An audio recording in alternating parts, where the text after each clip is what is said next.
Dans la dernière vidéo, on a déjà commencé à parler de l'optimisation de la testostérone et de l'œstrogène et je vous avais promis une vidéo complète sur l'optimisation de ces deux hormones. Alors, c'est parti.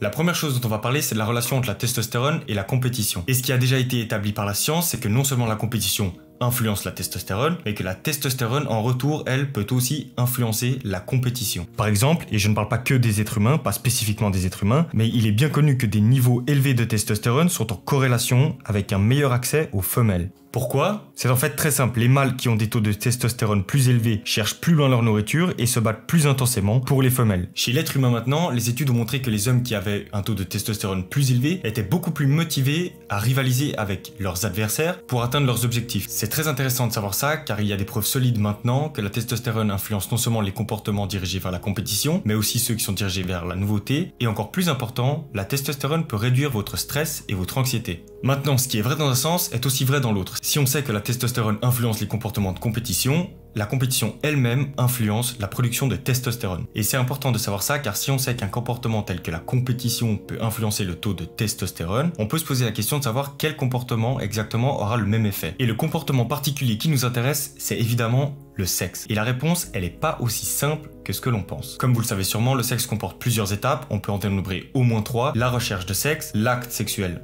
en lui-même et l'éjaculation ou l'orgasme. C'est important qu'on connaisse ces étapes car en fait ce qui va déterminer s'il y a une production de testostérone ou non, c'est si le mâle éjacule ou pas. Et il existe des études de qualité qui ont montré des choses très intéressantes en ce qui concerne les actes sexuels. Premièrement, il a été observé que lorsque les hommes observaient des actes sexuels, et ça inclut la pornographie, il y avait une augmentation de testostérone qui était assez modeste, à peu près de l'ordre de 10%. Alors qu'il a été observé que les personnes qui participaient activement à des rapports sexuels augmentaient leur taux de testostérone de 70%. Donc il y a une augmentation de la production de testostérone lorsqu'on regarde un acte sexuel, mais aussi, et beaucoup plus, lorsqu'on y participe. Mais c'est pas tout. Cette étude a aussi révélé une information inattendue et impressionnante. Les personnes qui pratiquaient l'abstinence ou le sexe sans éjaculation voyaient leur taux de testostérone augmenter de 400% après une semaine. Donc la réponse est là, le sexe oui, mais l'abstinence encore plus. Et je sais pas si cette réponse vous satisfait, sans vouloir faire de jeu de mots, mais c'est tout ce que j'ai. Maintenant, intéressons-nous à un aspect primordial de notre santé en général, le sommeil. Vous le savez sûrement, mais un sommeil adéquat peut compenser toutes les réductions que subit notre corps durant la journée. Mais comment exactement le sommeil influence le taux de testostérone ou d'œstrogène? Je vous la fais courte et simplifiée, le but est d'avoir une respiration correcte pendant les heures de sommeil. Et ça veut dire qu'on devrait tous, pendant la nuit, respirer par le nez parce que ça augmente la quantité d'oxygène dans notre corps et ça élimine beaucoup du dioxyde de carbone. À moins d'avoir le besoin de pratiquer une autre respiration pour des raisons spécifiques, vous devriez toujours respirer par le nez. Il existe beaucoup de preuves solides que respirer par le nez pendant la nuit a des effets positifs sur le corps. Non seulement ça peut réduire l'apnée, mais aussi la rétention de souffle. Et évidemment, réguler votre taux de testostérone et d'œstrogène. Toujours en lien avec le comportement de sommeil et d'éveil, il a été montré que l'exposition à une lumière vive dans la première heure qui suit le réveil, que ce soit une lumière artificielle ou, idéalement, la lumière du soleil, eh bien ça a des effets puissants sur votre qualité de sommeil et votre qualité d'éveil. Ce que j'essaie de vous faire comprendre par là, c'est que si vous voulez optimiser votre taux d'œstrogène et vos taux de testostérone, il y a un comportement à adopter adéquat en matière d'exposition à la lumière. Il suffit simplement d'obtenir des quantités de lumière suffisantes dans vos yeux pour ensuite avoir des niveaux de dopamine suffisants. Et comment on fait? C'est super simple. Il suffit d'obtenir entre 2 et 10 minutes d'exposition à une lumière vive, mais il est important de le faire tôt dans la journée. Donc si évidemment c'est important de s'exposer à la lumière du soleil tôt dans la journée, il y a une autre chose qui est importante de faire, c'est de ne pas s'exposer à la lumière vive au milieu de la nuit. Parce qu'en fait, quand vous exposez à la lumière vive durant la nuit, vous supprimez totalement la libération de dopamine, et si vous supprimez la libération de dopamine, vous supprimez les niveaux de testostérone. Bon, très bien, ça c'était pour la compétition,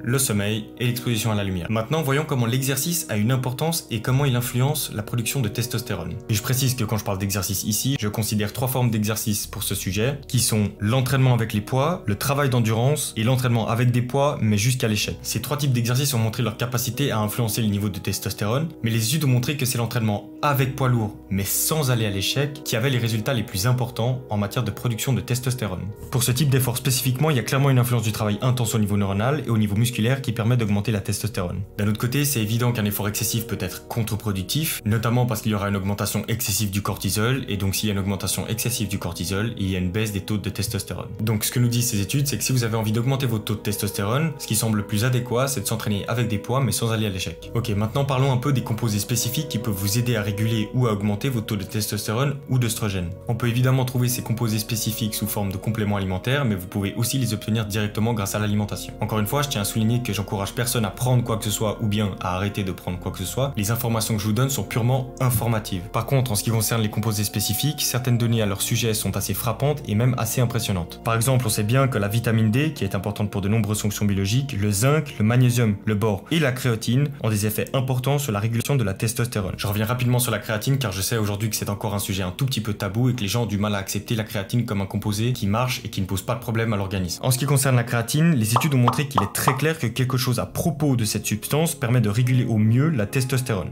Il y a évidemment plein d'autres éléments qui vous permettront d'augmenter ou de réguler votre taux de testostérone et d'œstrogène. Dans la précédente vidéo, je vous ai notamment parlé du cholestérol et de deux plantes, Tangat Ali et Fadoja agrestis. Vous pourrez aller voir si ça vous intéresse. Mais peut-être qu'avant de vous intéresser aux compléments alimentaires, utilisez ce qu'on a vu en matière de compétition, d'exposition à la lumière et de sommeil pour réguler vos hormones. Parce que c'est quand même très probable qu'en faisant ces petites choses, eh bien chez n'importe qui, le taux de testostérone et le taux d'œstrogène augmenteraient. Voilà, vous avez là plein d'éléments pour progresser dans l'optimisation de vos hormones. Je tiens juste à préciser une dernière chose et j'insiste vraiment dessus. Si vous décidez de prendre des compléments, discutez-en avec votre médecin. C'est très important. Et faites aussi des prises de sang. Non seulement ça vous servira à vous mettre en sécurité, mais en plus ça vous donnera des informations sur votre progression et sur l'effet qu'ont ces compléments alimentaires. Dans tous les cas, j'espère que cette vidéo vous a plu. À la prochaine. Ciao.